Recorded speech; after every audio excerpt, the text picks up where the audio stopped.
Yes, okay. Well, I'll fix that for you. Hasn't it come yet? Not yet, Miss Peterson. Oh, for heaven's sake. Give them another ring, Bill. At this rate, I won't even get a glimpse of the damn thing before it's time to go to court. Still waiting? It's absurd. How can I do justice to a brief I haven't been given time to read? Well, ignorance can be an asset. I've read briefs I wish I hadn't. I've been here since 9, and I was up half the night reading the Act. It doesn't help. Someone's on the way with it now. Oh, thank God for that. Get Miss Peterson a glass of water, Peggy, and give her these. Headache? I always get one when I'm irritated. I've been watching you.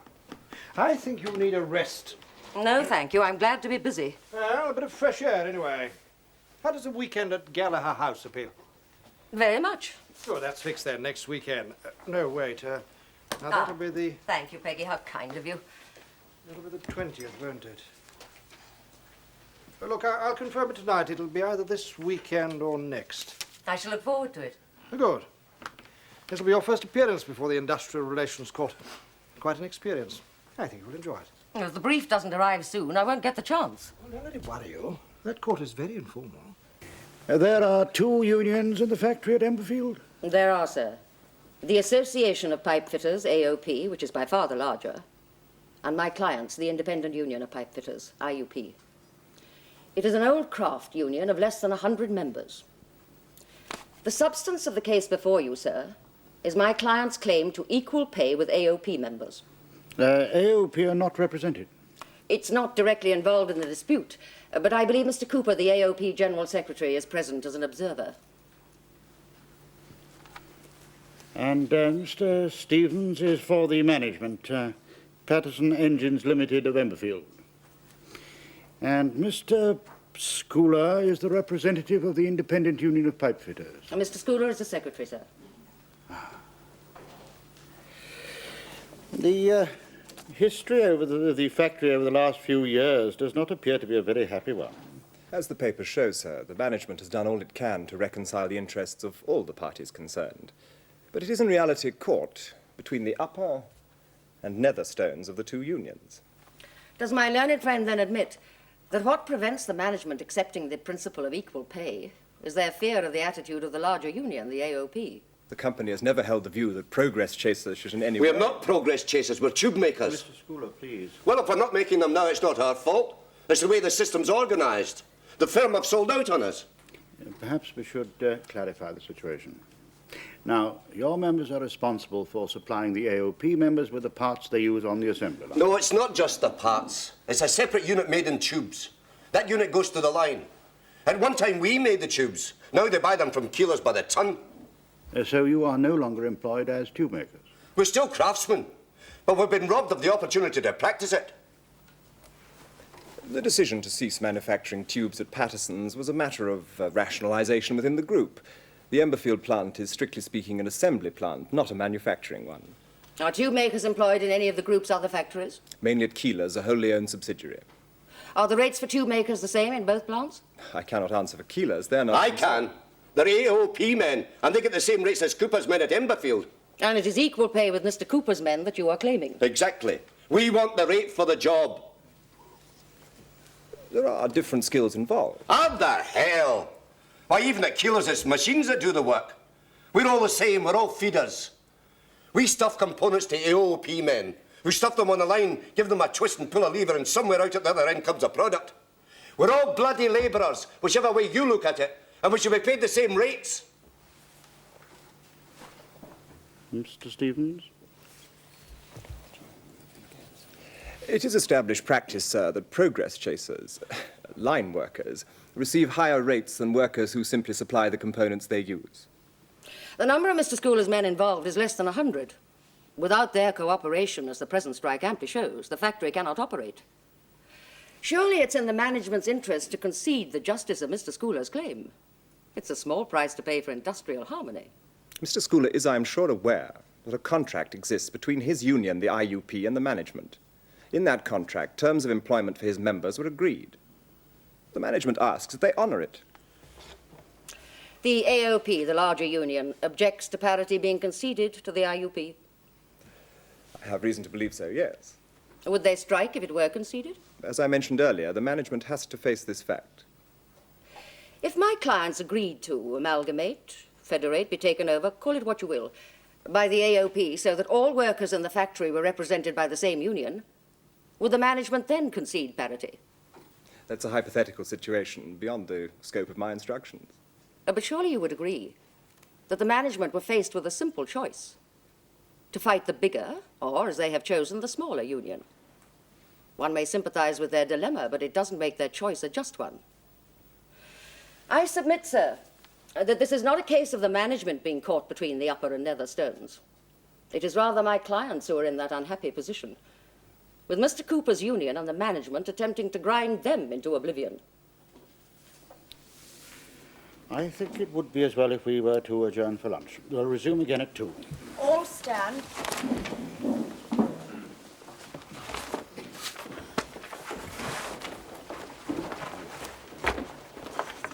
You're doing fine, Hen. Come on, I'll buy you a drink in it. Thank you. I need it. Hey, not bad bit of stuff there. Nah, mate, The one before. He's going to find out.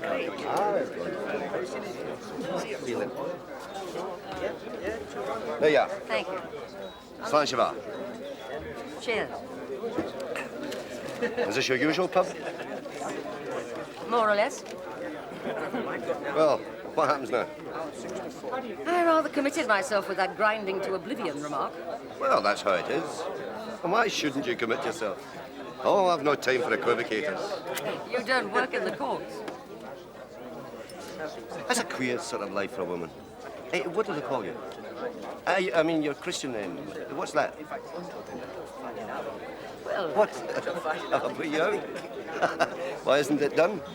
There's some great sacred tradition forbids it. Like not having the bottom button of your waistcoat done up in court. Observe the formalities.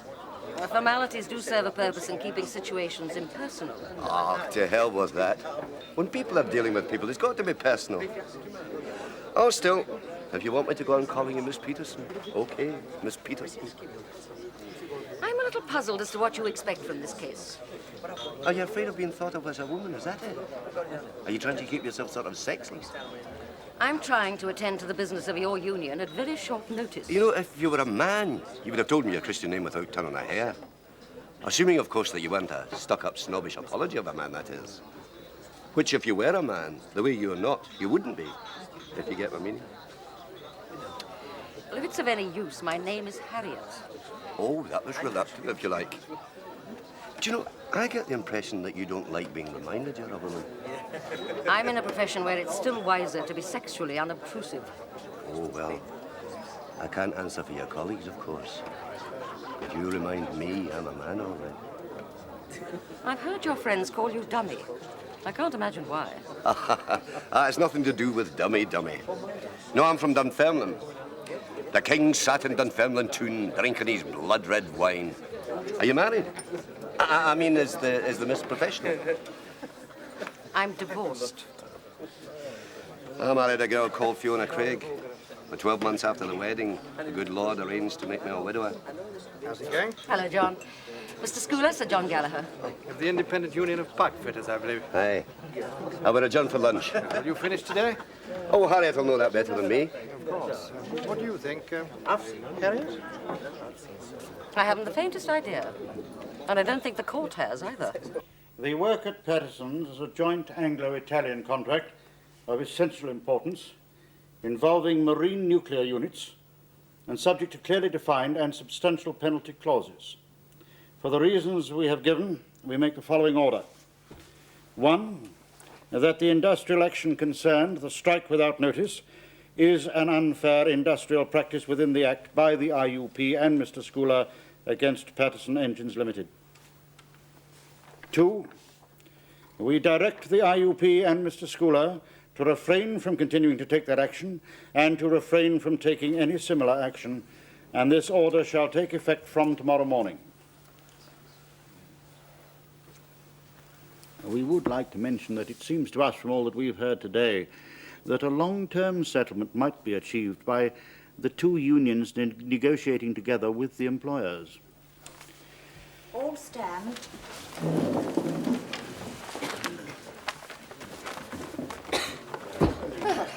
That's that for now. Not bloody likely. We want nothing to do with that. That's what Cooper wants. What happens if we don't resume work? A fine, probably, repeated until you do.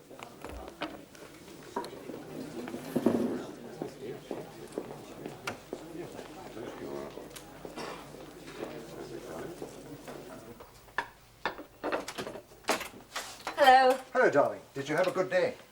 Not bad. How was your committee? Well, like most committees, slow, boring, tortuous. Have you been doing the washing up? Yes, I have. Good. And I made the supper, too. Oh, how marvellous. Oh, and I've got good news. And bad. Are you offering a choice? Only of order. Sherry? Love one. I'll have the bad news first. It augurs a happy ending. I couldn't get seats for the Aldwych. Hmm? We were going there tonight. Remember, if I could get the tickets? Of course. Is that the bad news? It's a sellout. They're booking into next year. Well, never mind. Not seeing a modern play is one of the disappointments in life I can survive. But I have got tickets for next Friday. You won't be here, will you? Oh, it's too good a chance to miss. There are tons. So what I'll do is I'll get Phipps to take surgery that evening, and I'll come down early. The play starts at 7:30, and as I have the committee on Monday, it means I can have a really long weekend. Is that the good news? Well, it is good news, yes. I'd hate to miss the play. They say it's really soul-shattering. You think my soul is in need of shattering? It's your liver I'm worried about. But that isn't what I meant by the good news. I think I can put you on to a daily. Oh! She could come in 3 days a week if that would suit you. I'd be grateful for even one day. This place is getting out of hand. She's a Mrs. Barry. She works for Dr. Joseph. He's a friend of mine at St. Martin's. I put the number on the pad there. He says that she chats a bit, but oops, she works well. And she will cook if you want her to. Well, you were right. That is good news. I'll give her a ring.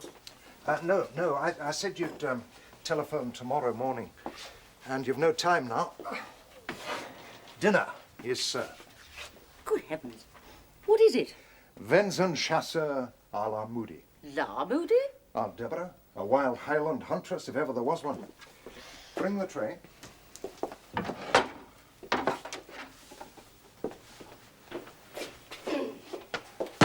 There. That'll make up for missing the play. Oh, have you done? Aye, you can take it away. Are the kids down? Yep, went down easy for once too. Well, let's get this cleared up before the lads arrive.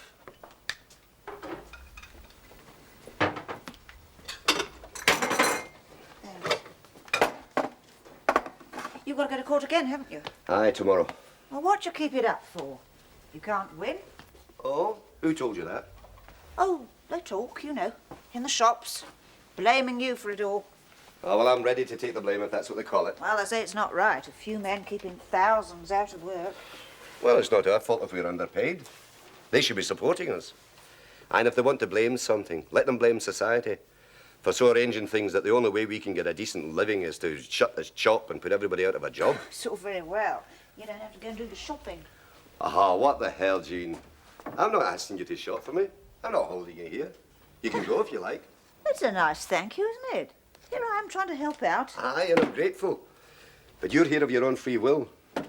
You've got a roof over your head and over your kids' heads. And you're welcome.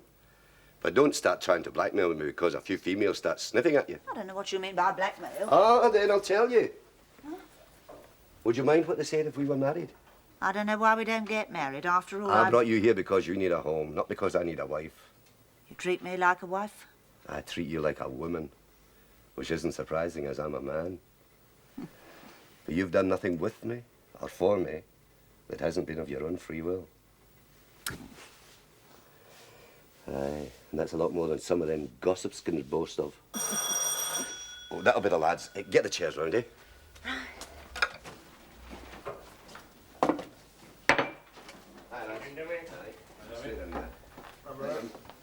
Hello, General. Oh, hello, Tom. Hi, Jean. Hello, Brian. Hello. Right, let's get seated and we'll get started.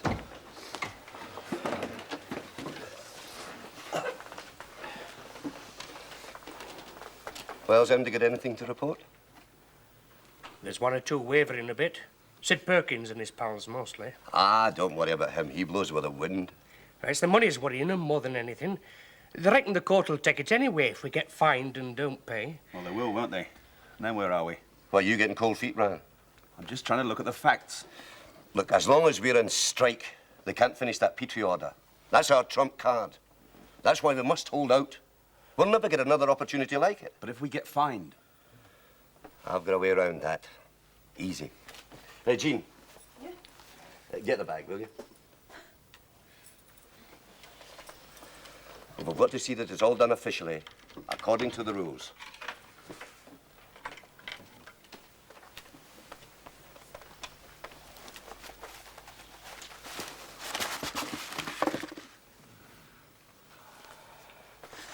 Right, now, we'll check it first, then vote.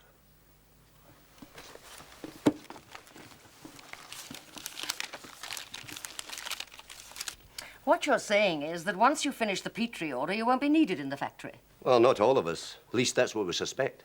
Then your dispute with Patterson's is not so much over parity as over possible redundancy. Our dispute's always been over parity. We've been fighting for it for years. Oh, why didn't you tell me? Redundancy could have been a strong argument. Aye, but it's a matter of tactics. There's a rumour, you see, that the management's up to something. Amalgamation takeover, we don't know. No, I've tackled them on it. And Cooper of the AOP, who I reckon knows more than he'll let on. But they deny it. Now, and I hope you can understand all this. If there are going to be redundancies, it's unlikely to be confined to our members. Cooper's lot's bound to be affected too, and they'd strike just as we would. Now, you see that? Right, well, we can fight that battle when we come to it, and we don't have to fight it alone. But as far as the parity's concerned, we get no support from Cooper and his lot. They want to keep the differential. So we have to fight them as well as the management. And we'll never be in a better position than we are now, with that Petrie contract hanging on a penalty clause. But if you do get parity, the AOP will strike, so as far as the management's concerned, it's jumping from the frying pan into the fire. Do you think I should sympathise with them? Listen, that contract's worth £2.5 million. Now, I don't know how much of its profits are going to the shareholders, but the chairman takes £25,000 a year. He can arise of £5,000 6 months back. And there are 8 other directors taking £35,000 between them, and so on down the ranks until you get to us. We get £21.30 a week after deductions, about as much in a year as the chairman gets in a fortnight. That rise he got is 4 times a year's wages for us. I sympathise, Mr. Scoular, but I'm a barrister, not a moral crusader. And I'm a communist. Oh, I know that's got nothing to do with you, but I will let you see where my sympathies are. Well, we must get to court. Don't you ever get any feeling for what you're fighting for? Judges are not impressed by feelings, only logic.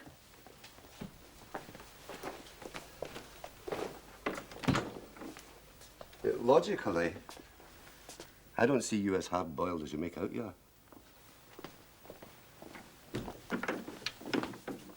It is my client's case, sir, that the dispute concerns a question of parity, which they are determined to achieve as a matter of common right.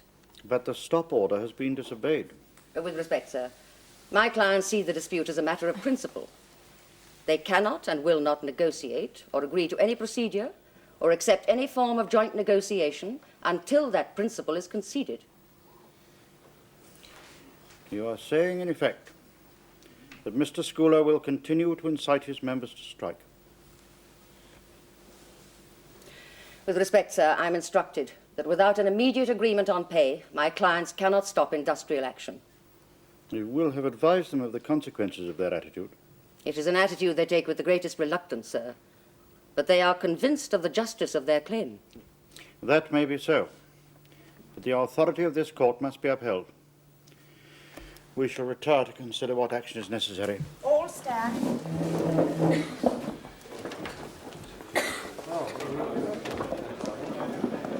I don't think they'll be long, and I'm afraid. Oh, I'm not complaining. You did your best. It'll be fine, do you think? At the very least. Ah, well, you'll just have to tell them we won't pay. I'll go to jail first.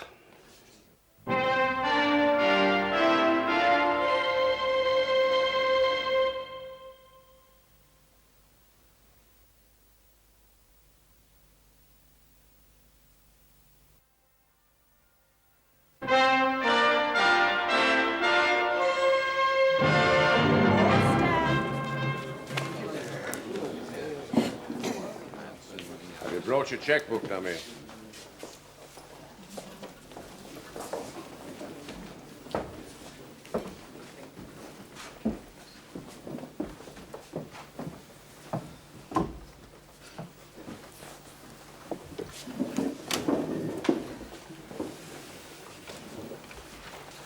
We have carefully considered the situation in which this court is placed. An order was made, backed by the authority of law, to stop inducing industrial action. That order, Mr. Scoular and the IUP have disobeyed.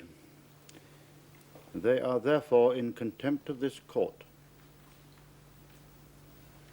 We bear in mind that it is a small union with limited resources.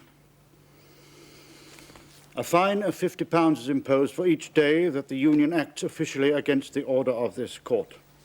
But in order to give the union leaders time to consider their position, the order will lie in the court office for 24 hours. Unless you have some observation to make, Miss Peterson, I propose to adjourn. Very well. All stand.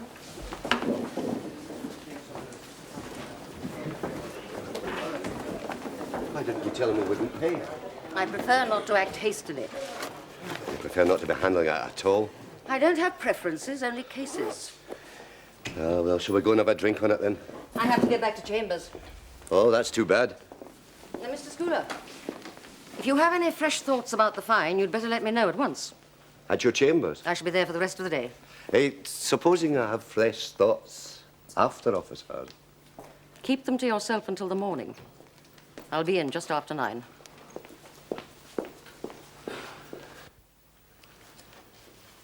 Miss Peterson not back yet? Not expecting her till 5, unless her case gets finished before. I'm going to see Chivers. When she comes in, will you tell her I'll be on the long bar at 6? She'll know what it's about.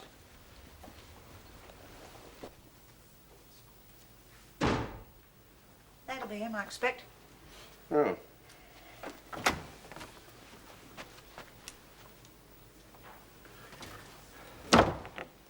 I've no whiskey, so if you're here for a drink, you're out of luck.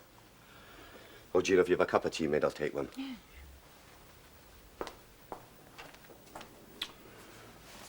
Are you taking your men back tomorrow? We go back when we get parity.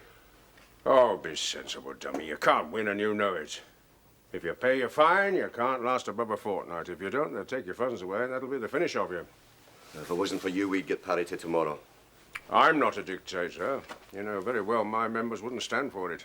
Aye, as a socialist, you're a bloody fine hypocrite.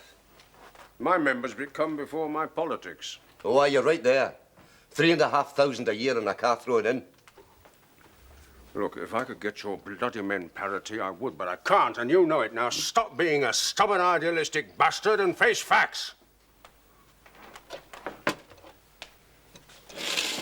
We've had 18 stoppages in the last 2 years, and all because of your bloody being your bonnet over parity. My lads are sick to death of it. Have you ever read The Christmas Carol? Oh, what the I know hell? there's a bit in it you want to ponder. It's about the insect on the leaf proclaiming about the too much life among his hungry brothers in the dust.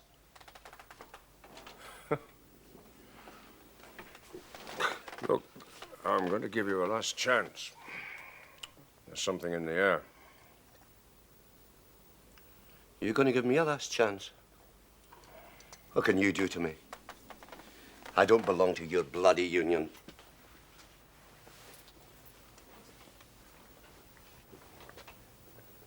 What's coming up? The managements have a mind to sack the lot of you.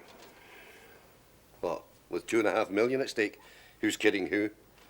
They can't finish that contract without us. Well, it's in the air. I just thought you should know. Have they suggested that your members do our work? They know damn well I wouldn't let them.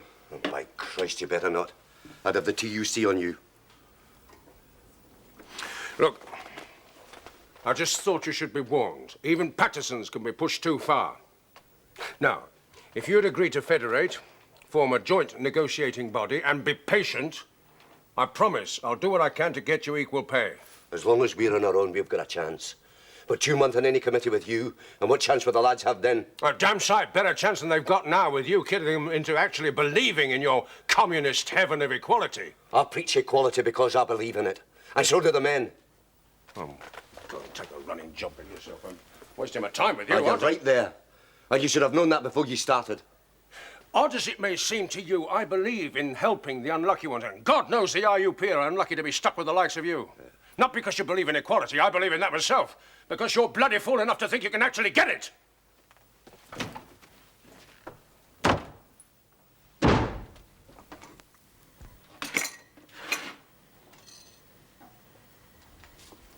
did he mean then by getting you all sacked?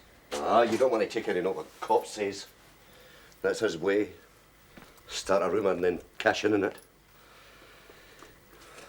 They would never sack us. They'd lose $2.5 million and that would bankrupt them. Oh, well. Do you want your tea now, then? Oh, no. No, I just come in to get cleaned up. You going out again? Aye. There's a pub I've got to visit. I'll just have a shave. Friday to Monday, not long, but 2 or 3 hours on the downs every day will do you more good than... Harriet, are you expecting something exciting to happen? Your attention seems to be everywhere but on me. Sorry, John. I was thinking... Don't compound the offence with an excuse. Now, you can drive down with me on Friday. Is that agreed? Lovely, thank you. The jury is already on my side, so I should be finished by lunch. How about you? I have nothing for Friday that I know of. Well, tell William you don't want anything sprung on you at the last moment. Then we can be off by 2, there by 3:30, and have a stimulating stroll before dinner. That's if the weather holds. The forecast isn't particularly promising. Ah, your trade union client. Yes. Were you expecting him? No. Is it business or can I join you? We do our business in chambers. If you said that where I work, there'd be a few bright remarks. Can I get you another drink? Thank you, but I'm afraid I must be going. Are you going too, Harriet? I have time for one more. The usual? Well, I see your friend is in the news. He's at war. The court's his battleground. Political battles belong in ballot boxes and parliaments, not the courts of law. Well, it's hardly political. They think it is. He's not the only trade union leader who's a communist, nor is he the first to refuse to obey an order. So Friday, soon after lunch, as I'm free. Good. Good night, Mr. Scoular. Yep. Thank you. Oh, that's the great British press for you. Do you know, if I was Tory or Labour, it wouldn't be worth a sentence. Tell me, do you only allow communists in your union? No, but they're mostly communists because I am. It's a case of follow your leader. You mean they don't really believe in it? Oh, they believe in it up to a point. No, they're just men wanting a decent wage and the same pay for the same work as others. I'm a communist and they think I can get it for them. But there's a difference between us. They only want the money. I want the principle adopted. Equal pay, equal everything. Good friend of yours, is he? I've known him a long time. What happened to your marriage? You ask too many questions. You know, you wear your job like a shield. You question people all day long, tear them to shreds, delve into their lives. But when somebody asks you a question about yourself, you react as though somebody's guilty of trespassing on your rights. Someone who uses a professional relationship to try and establish a personal one is trespassing in a way. Aye. Oh, well, I'm sorry you look at things like that. Myself, I never have impersonal relationships. If I had a personal relationship with some of my clients, I'd end up a nervous wreck. Ah, you don't have to weep with the weeping. Just let them know that they're welcome to a handkerchief. If I did, they'd be queuing up to collect them. And as I don't have an inexhaustible supply, I prefer not to offer comforts I cannot provide. I must be going. What, of necessity? Or because you don't want to remain with me? Mr. Scoular, the Industrial Relations Act runs to 187 printed pages. To try and find not a handkerchief, but an escape route for you, I intend to read it again tonight very closely. But I don't hold out much hope. And that's nothing personal. I'm only doing my duty. Oh, there's something I meant to tell you about that. We won't be paying any fines. And they won't be sequestering the assets of the union either. There aren't any. What have you done with them? When this court imposed the fine, the union had assets in excess of £3,000. Today it has none because its members have received strike pay. Is that what you're saying, Miss Peterson? Yes, sir. How much did each member receive?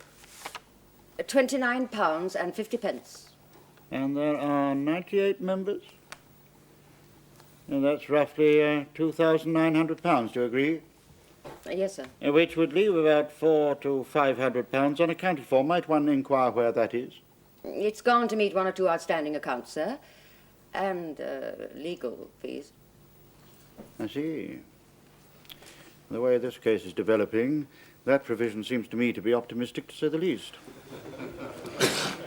Would you agree that £29.50 was rather a large sum for an individual to receive a strike pay? The rules clearly state that the amount paid to members during industrial action shall be at the discretion of a committee appointed for that specific purpose. Is the committee present? Mr. Scoular was the committee, sir. A committee of one? Yes, sir. Can one person constitute a committee? There are 2 other members, but they were sick. So by special leave of the executive, Mr. Scoular was given the power to act. What kind of sickness overcame your colleagues? I didn't ask them. So the decision to pay such large sums of strike pay was solely yours? That's right. You consulted no one? Not a soul. It is customary for cheques drawn upon corporate bodies to require at least 2 signatures. Was this not the case with the IUP? Cheques had to be signed by the secretary and the treasurer. Now, Mr. Scoular is the secretary. Yes, sir. And who is the treasurer? Mr. Scoular. He was appointed by the executive at a special meeting yesterday afternoon. I take it the then treasurer was too sick to continue. That's right. His nerves were bad. No, certainly nothing the matter with yours. Now that comes of leading a good life. What payment was made to your members the last time they were on strike? Nothing. At least not for the last 5 times. Now, that would cover a period of some 2 years? Aye, something like that. Why was no payment made then? Because every time we've been on strike before, we've been beaten by lack of funds. So we determined to build up enough money to hold out for a big one. You mean for a long strike? Aye. Then isn't it curious that you should suddenly decide to dispose of all your funds at one stroke? Well, it's the men's money. I wasn't going to let you take it from them. Mr. Scoular. No, there's no point in beating about the bush. He knows what's going on as well as I do. We've no intentions of paying any fines. Not to you, not to anybody. We came here to get our rights, not to hand over what money we've put aside trying to fight for them. Hard though it may be for you to believe, Mr. Scoular, we are anxious to help you, but we cannot condone contempt. That's no worry of mine. No, if we're going to have the gloves off, OK. I've no intentions of paying any bloody fine or ordering the men back to work. Now, if that's contempt of court, then that's as it should be. Because I've got nothing but contempt for it and the whole bloody setup that brought it into being. Now, you can do your worst. If we could adjourn, sir, I'm sure I could persuade Mr. Scoular to apologise. I'm apologising to nobody. Do you want to go to jail? No, I don't. I've been there before and I don't like it. But if he's offering me the choice of going there, I'm kneeling down and apologising for claiming what I think is right, then you can tell him, as the union's official spokesman, to get stuffed. You do see my difficulty, sir. I'm sorry, Miss Peterson, but I'm afraid we have no alternative. You will be detained in prison until you have purged your contempt. All stand.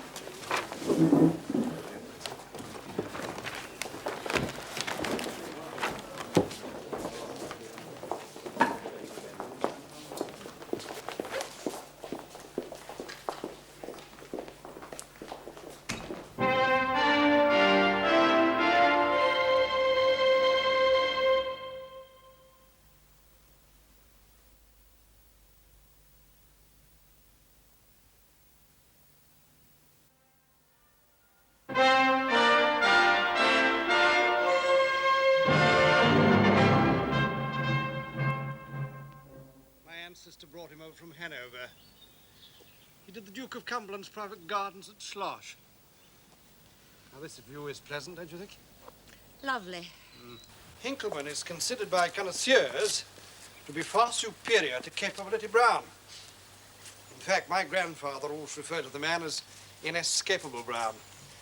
Too many people used him. His gardens were everywhere. Lawn's a bit bare, John. You could do with a couple of gnomes.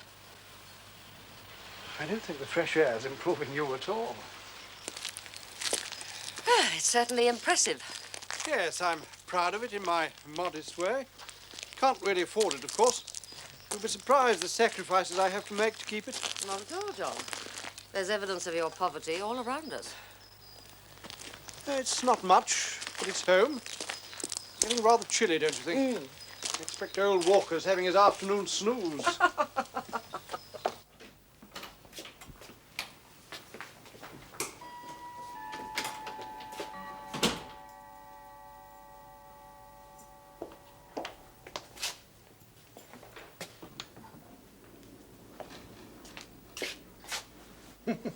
Because I argue that something is right, you should not conclude that I want it to occur. A principle can be right, but impractical, unlivable with. That's a rich man's argument for a poor man's cause. I hope he doesn't expect me to deny that. A rich man can never win an argument with an honest man.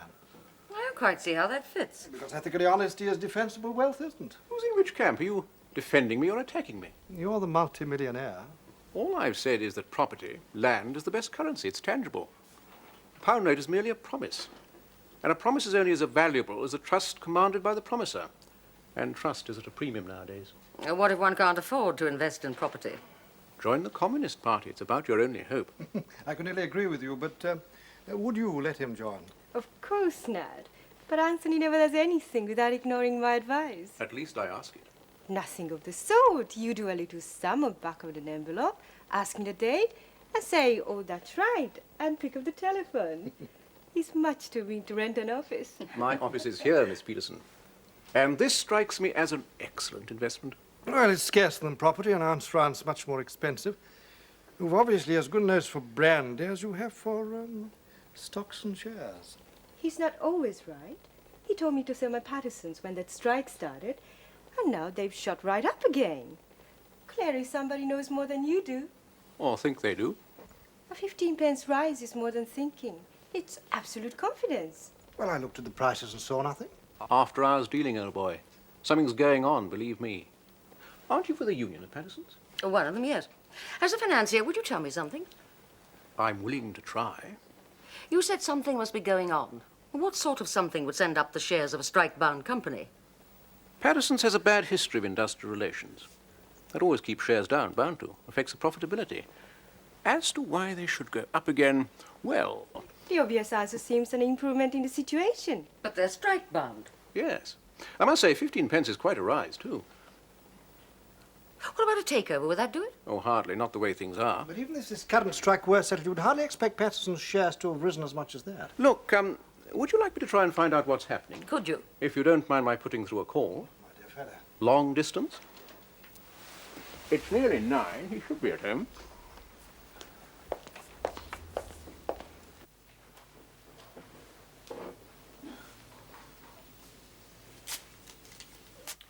Yes, I'll think about it. Yes, thanks. Bye, Harry. Concept Minerals are doing a 1 for 3 scrip issue next month. Should be a good buy. What about Patterson's? Yes. Apparently they're withdrawing their complaint to the industrial court. He doesn't know why, but the rumour is that all striking members of the IUP have been sacked, and the Petrie contract completed in Italy by the Fabrizio Group. John, I'll have to go back to London. Help yourselves to sugar if you want it.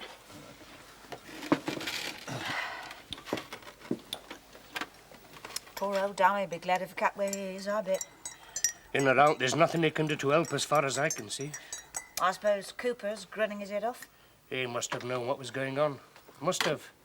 He's not a bad fellow, really. Hello. What's it they say then about sinking ships? I've never seen any point in staying on one, especially when you've got a wife and kids to think of. A drowning man's no use to his family. How many of you has Cooper talked to, then? All right, he's told me about Keelers. Who else is he? Come on, hands up.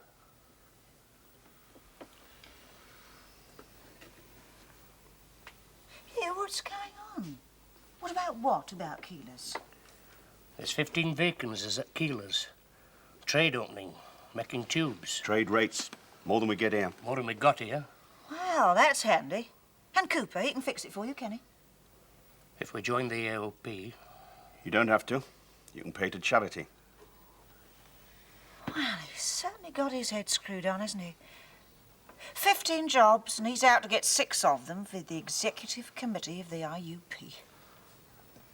Well, where's Dummy coming? I mean, is he going to play Father Christmas to him too? Might do. No saying. You didn't think to ask him?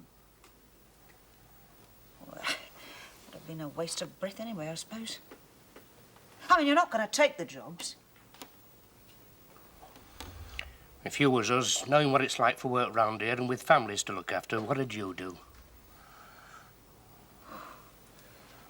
I'm beginning to see now why Dummy won't get married. Like fighting with both hands tied behind your back.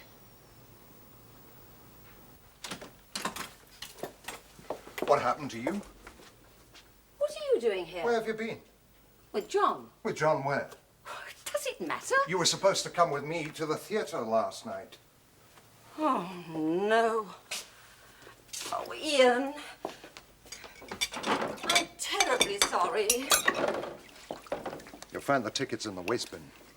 I spent a very uncomfortable 15 hours or so since last night wondering what the devil had happened to you. What can I say? It simply went out of my mind. I had this arrangement with John, you see, Which did not go out of your mind.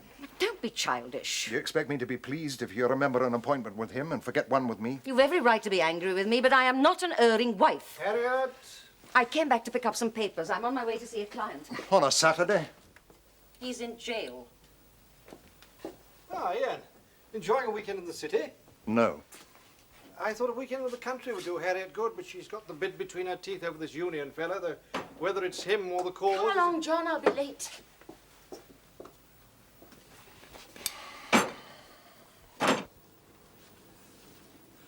Who told you it was the Fabrizoi Group? Doesn't it make sense to you? Oh, aye, it makes sense, all right. That's a state-owned engineering complex outside Milan. Well, what it comes down to is Patterson's exporting an unfinished product to do us in the eye. Would Cooper let them? Oh, it's no skin off his nose. So what's unfinished? He's losing nothing. And it's a wonderful opportunity for Cooper to get rid of us. Jean came in and told me. Jean? The woman I live with. Or rather, she lives with me. A nice distinction. She told me my executive committee's joining Cooper's union to work at Keeler's. Typical bit of divide and rule. Well, at least they've got work. Oh, I'm not blaming them. Work's work and a man's got to live. But it still leaves the rest of my men on the scrap heap. I've got that on my conscience. I don't know what effect this will have on the court. I'm not apologizing, and that's flat. They can keep me here till doomsday. You don't get me crawling to them for speaking my mind. If you could bring yourself to make even the smallest gesture, I'm sure the judge would respond. I'm not budging an inch. Now, it's a matter of principle with me, not to say what I don't mean. Or will you make it a matter of principle to keep your mouth shut in court? I am paid to do the talking. Aye, all right. That's good union principle. Never take the work from another. Are you sure it was the Fabrizoi Group the units are going to? That's what I was told. But I can't be sure. Aye, if they're going anywhere, that's where they will go. Look, I'll see you in court. Oh, can you hang on? I've got a bit of work I'd like you to do for me. Hello, where's Dummy? Will you be offering him a job at Keeler's? Oh, well, I'll do what I can for his chums, but Dummy? Oh, dear. No, Dummy's great. He's a good man. Could be a saint. He wants his own kind of heaven, but then so did Lucifer. And even God couldn't face a challenge like that. No, I don't run a union to achieve moral revolution. It gets in the way of the pay packet. The pay packet of the largest number. How else can you work it?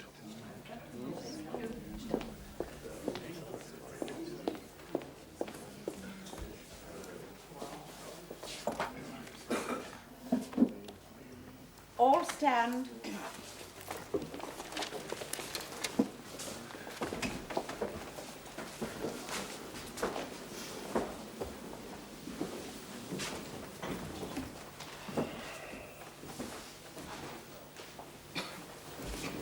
Is that for me? Sent to Chambers. Miss Peterson?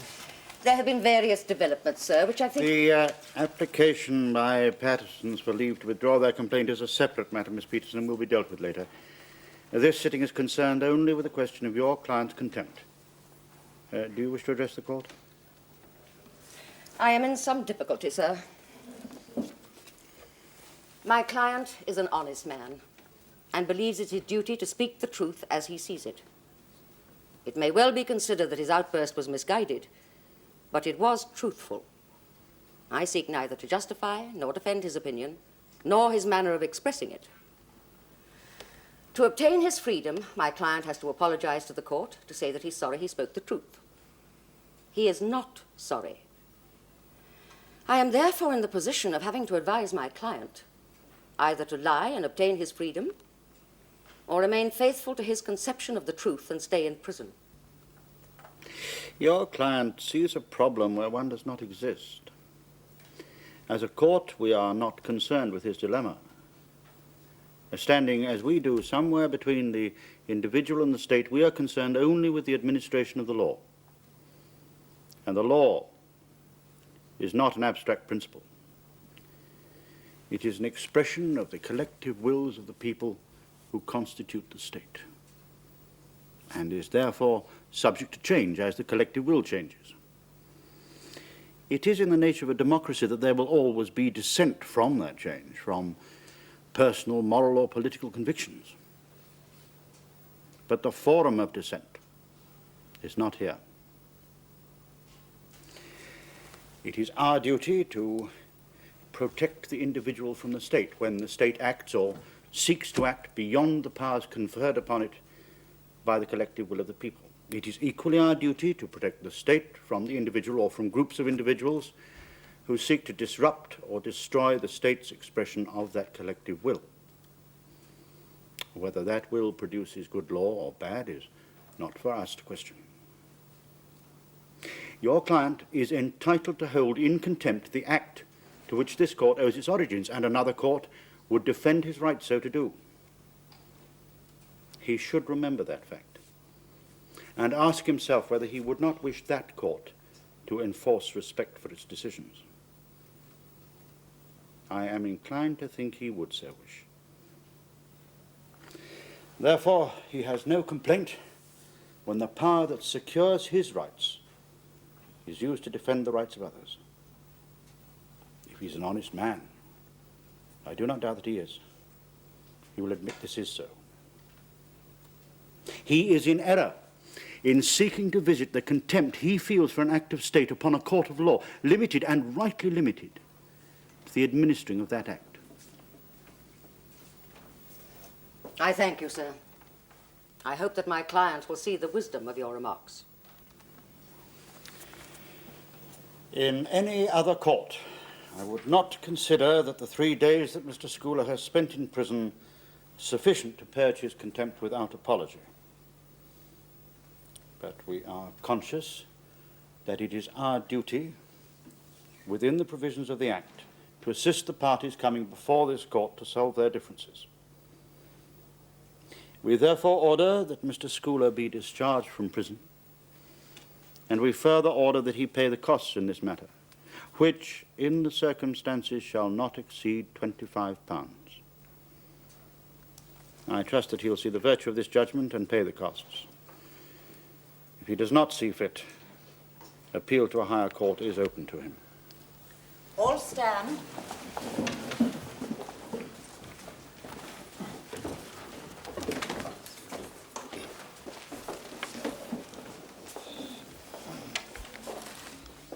Well?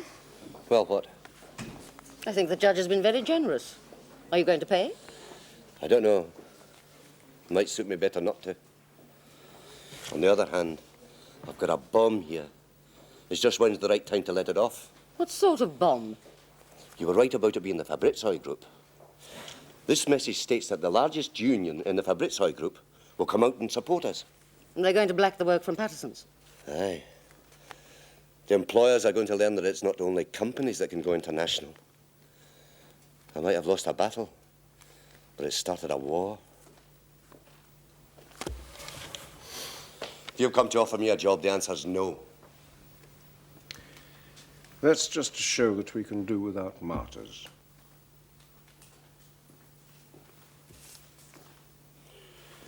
The bastard. He's paid the costs. Good. Come on, I'll buy you a drink.